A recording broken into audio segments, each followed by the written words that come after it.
I came up with the idea for Clonus after reading a script that a classmate of mine at USC Film School had written that I just absolutely thought was amazing. It was a very forward-thinking science fiction script dealing with the subject that the film ultimately dealt with. And I pursued him for years to try and get this film off the ground as an independent production. And he came up with a variety of reasons why we shouldn't, mainly revolving around the idea that he had an agent who thought they could sell it and make big money. And the bottom line was that that didn't happen, and I just remained insistent and finally convinced him to let me have a shot at raising the money independently, which we did, and we did the movie. It was difficult to raise the money and do an independent film during that time period. There was a period before it where it was much more easy. It was all the rage. And subsequently, independent films have become much more of a vehicle for young filmmakers, certainly. We fell through the cracks. A very interesting thing happened to me with this film. I have dual citizenship. I was born and raised in Canada. And so I went back to Toronto with the script under my arm and walked into the office of an attorney who at that time was one of the premier attorneys to raise tax dollars in Toronto for filmmaking. And I thought, this is a lock. I've got a good script, I'm Canadian, there's money up here, we're going to do this movie. I walked in, I kid you not, and the day I walked in, he held up the trades, I believe it was Variety, and it said, Canadian tax dead. Okay? He held it up as I walked in and said, do we need to have this meeting? I mean, that's exactly what I walked into. It was not without its difficulties, all right? But at the end of the day, it came out well. You know, yes, well enough to have holes punched in it, to be spoofed, that's fine. But it got done. It's persevered. It's remained in the public eye, not the general public eye, but certainly it's never gone away. The film's always been available. And while perhaps earlier in my career I would get hives just looking at it, you know, I'm very proud of what we did. You know, this was really a young filmmaker and his friends sweating blood to get this thing done, and we did. I get word from someone that's a fan of my film via the DVD distributor that there is a movie coming out from DreamWorks and Time Warner that the IMDb is listing as a remake of my film. What do I know about it? Is it true? I don't know a thing about it. I don't know anything about it.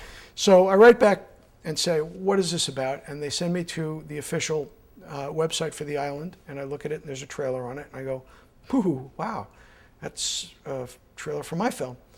So I went and saw a sneak preview of it in Washington, D.C. that I basically talked my way into. Actually, what I did was I traded a DVD copy of my film to the guy that was taking tickets and said, watch this. I believe they may be the same film. You'll enjoy it. Okay, so he let me in. He was intrigued.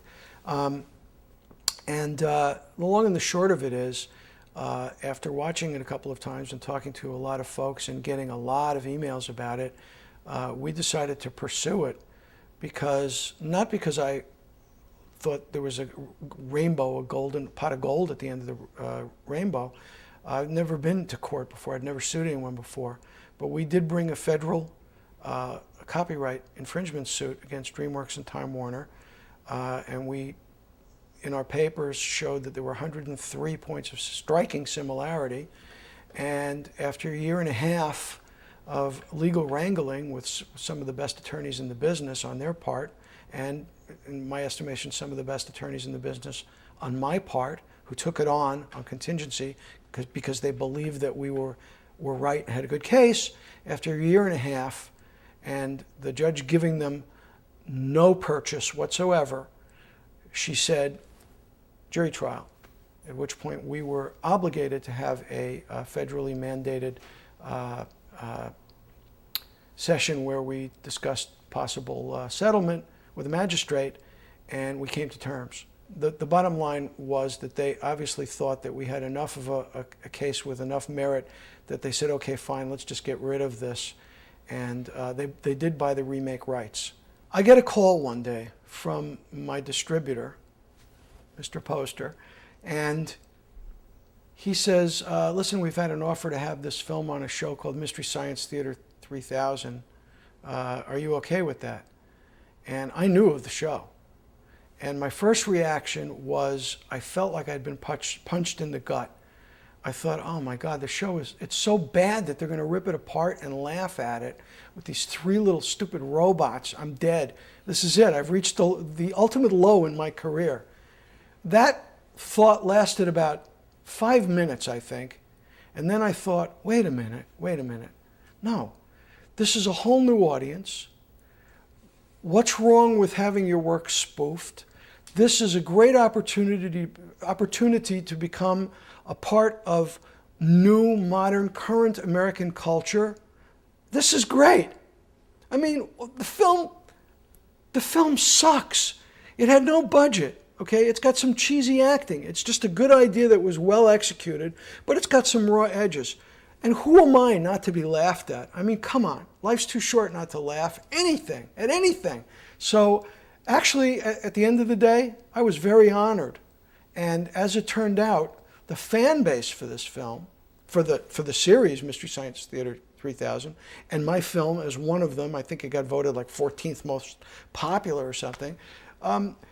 These folks really were all over this idea that the island was a copy, a ripoff of Clonus.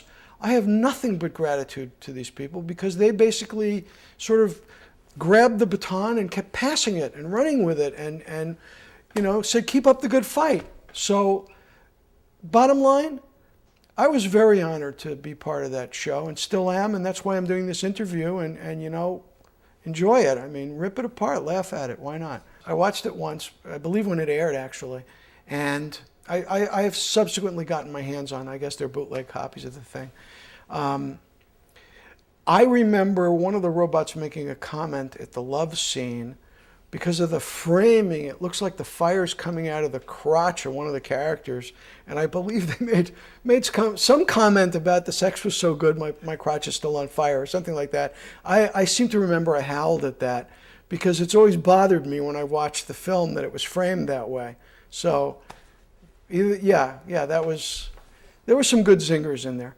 The fans of Mystery Science Theater 3000 can see the original film uncut, unspoofed if they care to, by going to Mondo Macabro. That's Mondo Macabro, and I believe that it's mondomacabrodvd.com. This is the front of it, although they've changed the artwork. It's much nicer now. They've got the clone running with light, and this is the back of it, which I'm sure they didn't change. And I believe it sells for a reasonable price. I don't know. They gave me this for free. It's worth seeing. I mean, then you can have it in context, unspoofed and spoofed. Supplemental, gratuitous statement by the director. I want to thank the fans of this movie and of Mystery Science Theater 3000 for supporting the fight that we had. I may go to prison for what I said about the island and the settlement. I don't know. But the bottom line is, you guys really inspired us to stay on it. Thank you. Enjoy the movie.